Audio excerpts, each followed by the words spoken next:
Looking at the global perspective and how OTTs have evolved over the last years compared to telcos, obviously they have become quite a strong brand, and I think it's a bit difficult for operators to believe that they could match this kind of brand recognitions and billions of customers like Facebook, WhatsApp or Viber already have, or Skype if you take, and to match that with their own propositions.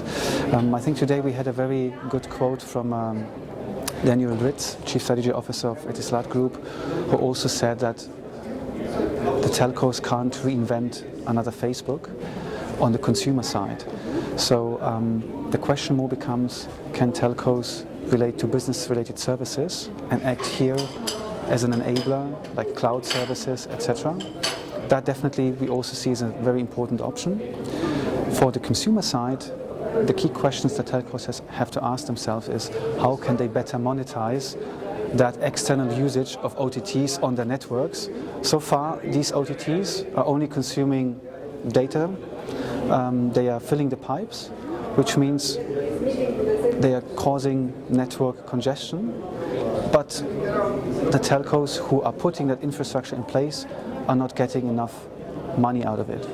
Obviously that creates a conflict, and from our perspective the way to solve that conflict is to embrace the OTTs and use them as kind of content enablers for the mass market, for consumers, to convince them about the advantages of fast internet, of fast throughput, and to prioritize based on speed, based on content, and to monetize those dimensions rather than just selling data buckets, which is currently the place or the case for most of the telcos.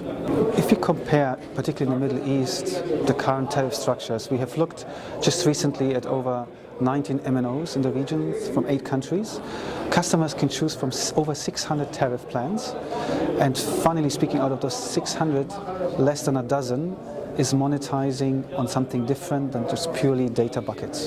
In other words, telcos still rely on selling data buckets.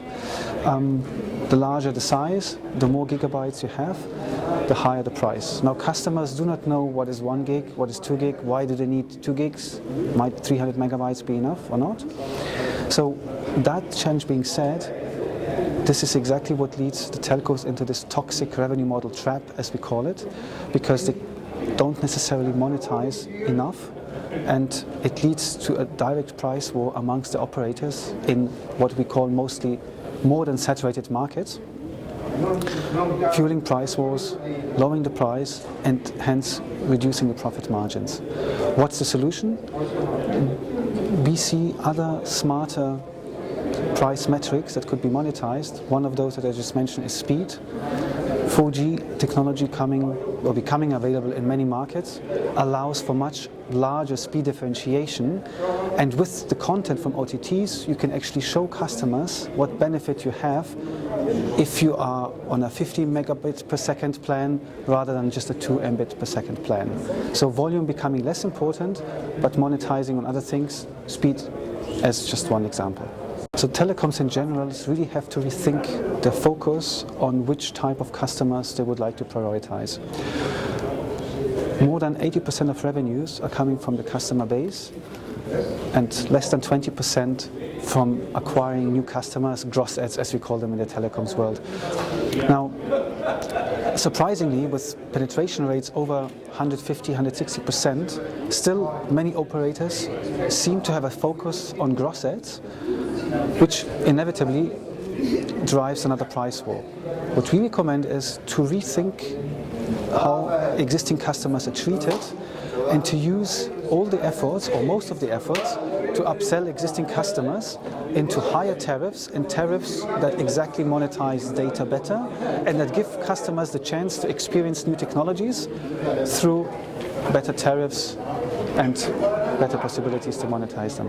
It was very enlightening and great event. There was a lot of participants from different operators as well as from vendors. I think this gives quite a nice mix of participants, which fuels a lot of discussions and enables both operators as well as carriers, vendors to get in touch with each other. And from that perspective, we really enjoyed it here.